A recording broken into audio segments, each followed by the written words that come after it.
Hello everybody, I'm Dr. Imran Aziz and today we will discuss what are logarithmic units and what is their importance.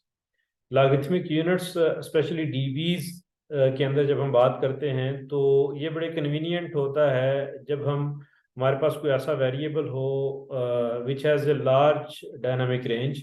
For example हम wireless communication में जब signals की बात करते हैं तो वो सिग्नल जो है वो तकरीबन 10⁻⁻⁹ या 10⁻12 वाट तक जो है वो चला जाता है। जब हमें रिसीव होता है वो इतनी लो पावर उसकी जो है वो रिसीव होती है, तो इसकी जो डायनामिक रेंज है वो बहुत ही छोटी होती है। 100 वाट से लेके 10⁻⁻12 वाट, तो ये बहुत बड़ी डायनामिक रेंज हो जाती है। तो अगर ऐसा कोई केस हो तो उस केस में हमारे पास डेसिबल्स की यूनिट्स में उसको रिप्रेजेंट करना और उसको अंडरस्टैंड करना जो है वो काफ़ी आसान हो जाता है।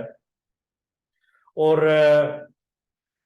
पावर रेशियो के लिए जो यूनिट यूज करते हैं हम ये डेसिबल की यूज करते हैं और इसको हम डिफाइन करते हैं 10 log of in base 10 into power ratio. तो पावर रेशियो जो है जब हम ये फार्मूला अप्लाई करते हैं तो हम उस वैल्यू को डीबी कह सकते हैं। एसएनआर की जैसे हम बात करते हैं सिग्नल टू नॉइज रेशियो, ये अगर एक्स डीबी हो तो इसका मतलब ये है कि एसएनआर की जो भी हमारे पास लीनियर वैल्यू है लीनियर स्केल के अंदर वो हमारे पास एसएनआर यहाँ पे आ जाता है और उसका हम 10 multiplied by log into base 10 कर लें तो ये हमारे पास जो एक्स की वैल्यू आती है ये एक्स की वैल्यू इन डेसिबल्स होती है।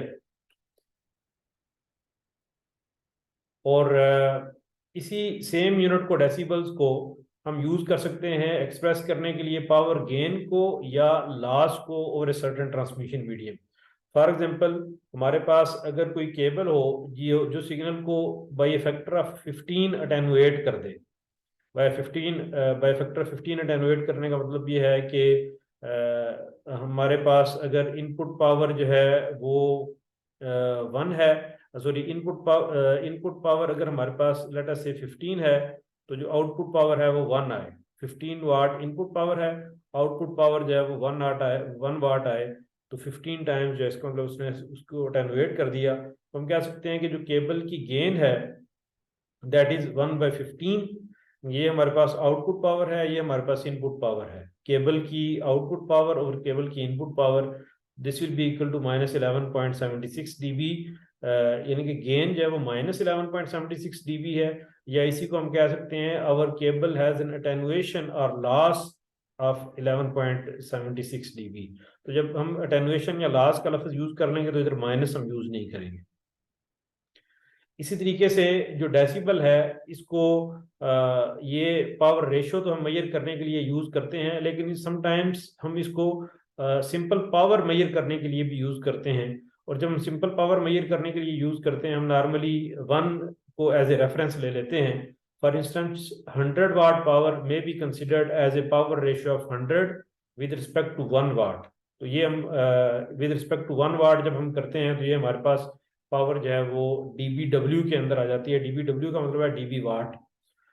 इसकी हम मिसाल ऐसे देख सकते हैं, power in dB watt is 10 log to the base 10 of 100, क्योंकि 100 वाट पावर है हमारी। 100 डिवाइडेड बाय 1, तो 100 डिवाइडेड बाय 1 इज 100। जब हम इसका log लेते हैं तो हमारे पास ये 20 डीबी वाट जो है वो आ जाता है। इसी तरीके से अगर 100 वाट पावर 20 dB वाट है तो सिमिलरली हम पावर को अगर हम मेजर करें विद रिस्पेक्ट टू 1 मिली वाट, यहाँ पे हमने 1 वाट रेफरेंस पे पावर मेजर की तो इसको डीबीडब्ल्यू कहेंगे।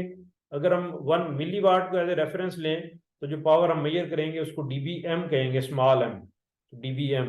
तो 100 वाट पावर को ही अगर हम डीबीएम में रिप्रेजेंट करें तो हमारे पास 10 log 100 वाट ओवर 1 मिली वाट आ जाएगा। और ये जो कि मिली 10⁻³ होता है, 10⁻³ ऊपर चला जाएगा तो 10⁵ हो जाएगा, तो ये 50 dBm हमारे पास आ जाएगा। तो dBm जो कि एक छोटी यूनिट है, मिली वाट इसमें रेफरेंस यूज होता है, यहाँ पे 1 वाट रेफरेंस यूज होता है। तो ये वैल्यू 50 dBm है, ये वैल्यू 20 dBW है। यहाँ से पता चलता है कि 1 dBW जो है that is equal to 30 dBm,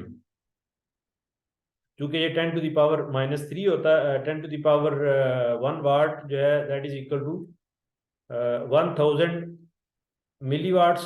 तो ये जो 10⁻³ है इसकी वजह से ये 30 dBm के बराबर होता है 1 dBW। इसी वजह से ये 20 dBW will be equal to 50 dBm। इसमें 30 जो है वो इसमें ऐड हो जाएंगे, तो that will give us the value of dBms। Thank you very much.